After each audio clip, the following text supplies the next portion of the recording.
देखिए students, next जो problem है उसको आप वीडियो पॉज करके सबसे पहले खुद ट्राई करेंगे, उसके बाद फिर मैं आपको एक्सप्लेनेशन दूंगा। Scheme 1 and 2 describe sequential transformation of alkynes M and N। Consider only the major products formed in each step for both the scheme, है ना। इसके बेसिस पर आपको यह बताना है कि प्रोडक्ट X क्या है। जैसे सबसे पहले आप देखिए, आपको यहां पर एक एल्काइन गिवन है M, obviously senior function group alcohol है। नंबर ऑफ कार्बन एटम्स को केयरफुली चेक कर लीजिए, 1 2 3 4 और ऐसे ही 1 2 3 4, है ना। तो जो M एल्काइन है, सोडामाइड के साथ एक्सेस के साथ रिएक्ट कराना है, इथाइल आयोडाइड 1 इक्विवेलेंट से रिएक्ट कराना है, देन मिथाइल आयोडाइड 1 इक्विवेलेंट से रिएक्ट कराना है, और फिर लिंडार कैटलिस्ट से रिएक्ट कराना है, तो इससे X बनेगा। तो आपसे X पूछ रहा है यहां पर, ये स्कीम 1 है। और ऐसे ही जो आपको ब्यूट 1 यहां पर गिवन है, सोडामाइड 2 इक्विवेलेंट से रिएक्ट कराना है, फिर इस अल्कोहल से रिएक्ट कराना है, हाइड्रोलिसिस करना है, हाइड्रोजन पैलेडियम चारकोल से रिएक्ट कराना है, CrO3 से रिएक्ट कराना है, इससे आपको यहां पे Y प्रोडक्ट मिलेगा जो स्कीम 2 है। तो सबसे पहले हम X को यहां पे अटेंड कर लेंगे। हाँ बच्चों, तो आपने अटेंड किया होगा, चेक करते हैं जरा। जो हमको अल्कोहल गिवन है वो ये गिवन है।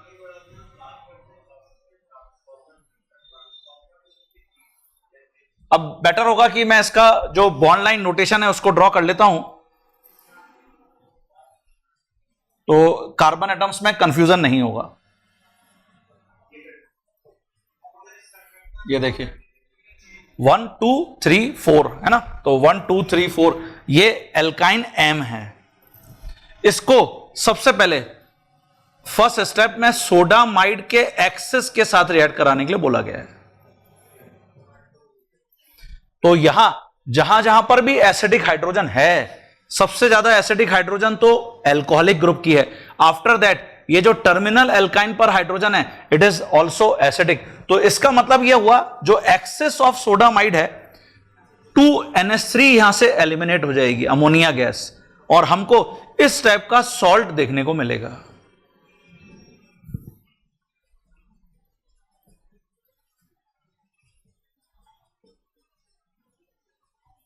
ये देखिए, है ना। तो सोडामाइड एक्सेस के साथ हमको ये प्रोडक्ट देखने को मिलेगा। अब एग्जामिनर ने बोला है कि इसको इथाइल आयोडाइड के 1 इक्विवेलेंट से रिएक्ट कराइए, CH3CH2I। यहां पर एग्जामिनर ने यह जानने की कोशिश करी है कि हाई न्यूक्लियोफिलिसिटी किस एंड पर है। तो देखिए, बेटर न्यूक्लियोफाइल हमेशा लेस इलेक्ट्रोनेगेटिव एटम होता है। यह हम ऑलरेडी पढ़ के आए हैं न्यूक्लियोफिलिक सब्स्टिट्यूशन रिएक्शन में। तो यहां ऑक्सीजन नेगेटिव चार्ज कैरी कर रहा है, कार्बन नेगेटिव चार्ज कैरी कर रहा है, ये बेटर न्यूक्लियोफाइल है। तो सबसे पहले 1 इक्विवेलेंट यहां अटैक करेगा, इथाइल आयोडाइड का 1 इक्विवेलेंट के साथ ये रिएक्शन हो जाएगी। देखिए आयोडीन डिपार्ट कर गया, तो हमको ये प्रोडक्ट मिलेगा।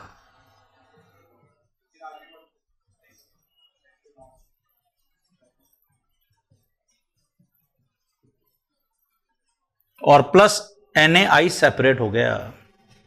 इसके बाद मिथाइल आयोडाइड के 1 इक्विवेलेंट से रिएक्ट कराना है। तो अगेन न्यूक्लियोफिलिक सब्स्टिट्यूशन। तो अब यहां पर O- है जो एज अ न्यूक्लियोफाइल इस मिथाइल ग्रुप के ऊपर अटैक करेगा, आयोडीन फिर डिपार्ट कर जाएगा, तो ये फिर NaI एलिमिनेट हो गया, और हमको जो प्रोडक्ट देखने को मिलेगा वो ये होगा।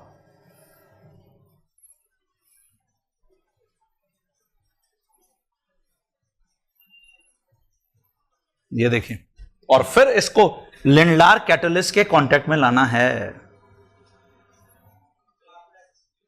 लिंडार कैटलिस्ट जो यहां पे नॉन टर्मिनल एल्काइन है उसको पार्शियली रिड्यूस कर देगा, और सिन एडिशन होता है, तो इसका मतलब हमको यहां सिस एल्कीन मिलेगा। ये देखिए, तो एक एंड पर यहां इथाइल ग्रुप लगा हुआ है, और दूसरे एंड पर यहां जो इथाइल ग्रुप है उसके ऊपर मिथॉक्सी ग्रुप लगा हुआ है। ये देखिए, ठीक है।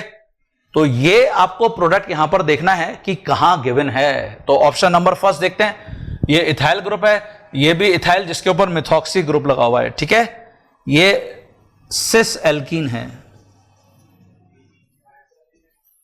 ऐसे जो सेकेंड ऑप्शन है उसमें आप देखिए ट्रांस एल्कीन यहां पर बना हुआ है, इथाइल है और इथाइल के ऊपर ही मिथॉक्सी ग्रुप है। जो सी ऑप्शन है उसके अंदर तो ऑक्सीजन पर इथाइल ग्रुप लगा दिया है, तो अगर हम न्यूक्लियोफिलिसिटी ही गलत प्रेडिक्ट करते तो पूरा प्रॉब्लम ही यहां पर गलत हो जाता। इसका मतलब ये क्लियर हो गया कि जो ए आंसर है वो बिल्कुल सही आंसर है यहां पे। तो सबसे पहले अपने आंसर को प्रेडिक्ट कर लीजिए, आपने यही आंसर अटेम्प्ट किया है क्या। अब इसी का जो नेक्स्ट पार्ट है वो मैं लिखूंगा। हाँ बच्चों, नेक्स्ट जो यहां पे पार्ट है इस प्रॉब्लम में, correct statement with respect to product Y will be. अब जो स्कीम 2 आपको गिवन है हम उसको यहां पर पूरा चेक करेंगे और यहां पे जो प्रोडक्ट वाई बन रहा है उसके रेस्पेक्ट में करेक्ट स्टेटमेंट आपसे पूछ रहा है। It gives positive Tollens test and is a functional isomer of X. It gives positive tolerance test and is a geometrical isomer of X. तो हमने जो X ड्रॉ किया था अभी वो ये है,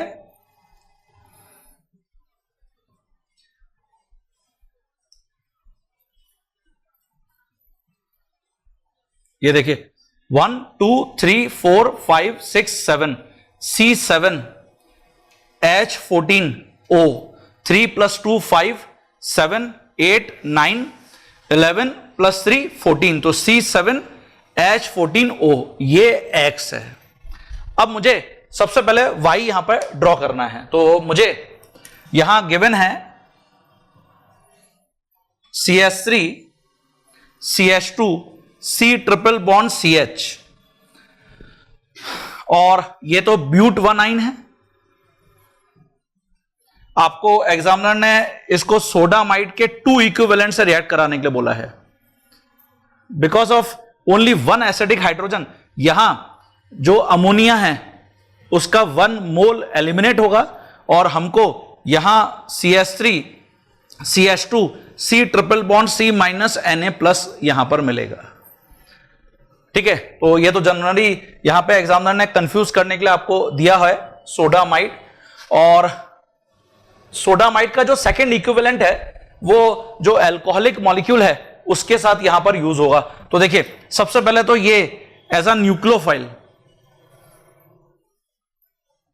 अब स्टेप नंबर 2 में हमको ये एक अल्कोहल गिवन है,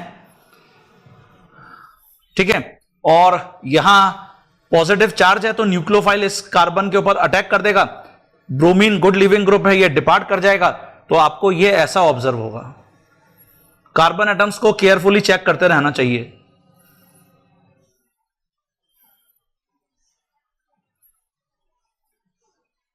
ये देखिए O- Na+, तो 1 2 3 1 2 3 और इसके ऊपर ये पूरा जो न्यूक्लियोफिलिक पार्ट है वो यहां पर ऐड हो गया।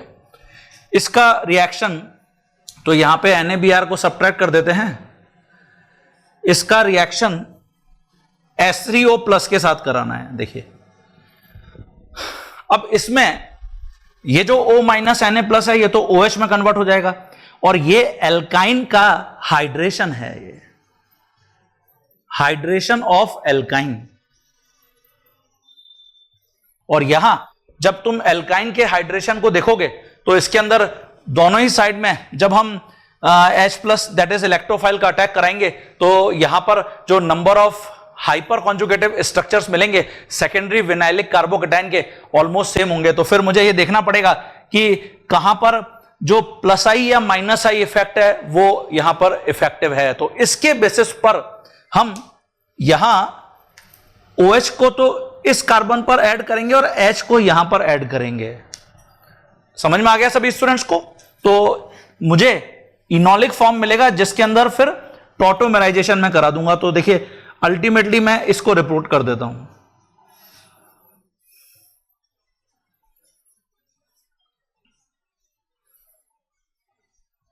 ये देखिए 1 2 3 4 5 6 7। इसके बाद मुझे हाइड्रोजन पैलेडियम चारकोल से रिएक्ट कराने के लिए बोल रहा है। तो जो हाइड्रोजन पैलेडियम चारकोल है, चारकोल दैट इज कार्बन के कारण जो पैलेडियम मेटल है उसकी रिएक्टिविटी इंक्रीज होती है, और ये जो कार्बोनिल ग्रुप है ये नॉर्मल जो ट्रांजिशन मेटल हाइड्रोजन होते हैं उनके जैसे ये रिड्यूस नहीं करता। जैसे हमने क्लेमेंसन या वुल्फ क्रिस्टल रिडक्शन में डिस्कस किया है, hydrogen palladium charcoal carbonyl group को यहां पे कुछ वैसे रिड्यूस करता है, मतलब ये एल्केन में कन्वर्ट कर देता होगा।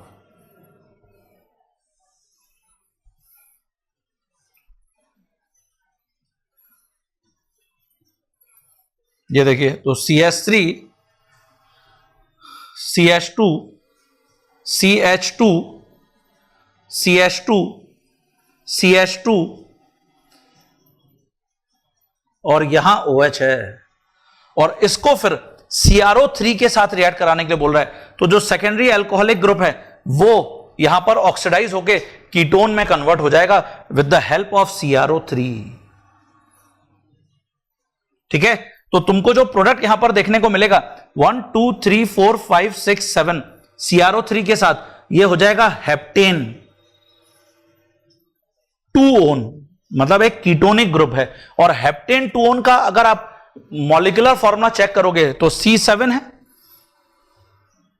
है ना, और 3 + 2 5 7 9 11 और यहां पे 14, इसका मतलब H14 है और O है, ये देखिए C7H14O। ओके, ये आपका यहां पे फॉर्मूला होगा जो CrO3 के साथ प्रोडक्ट बनेगा, और जो X है वो भी C7H14O है। इसका मतलब X and Y both are isomers, वहां एल्कोक्सी ग्रुप है और यहां कीटोनिक ग्रुप है, तो they are functional group isomers. और बिकॉज ऑफ यहां पे methyl ketonic group present heptane 2 one में, इसलिए ये हेलो फॉर्म टेस्ट शो करेगा। कीटोन्स टॉलरेंस रीजन के साथ तो टेस्ट बताते नहीं है, तो it gives a positive haloform test and functional isomer of X। Geometrical isomer इसलिए नहीं हो सकता, वहां पे डबल बॉन्ड है, यहां तो डबल बॉन्ड है ही नहीं, तो इसलिए यहां पे जो सही आंसर होगा वो आपका C आंसर सही होगा।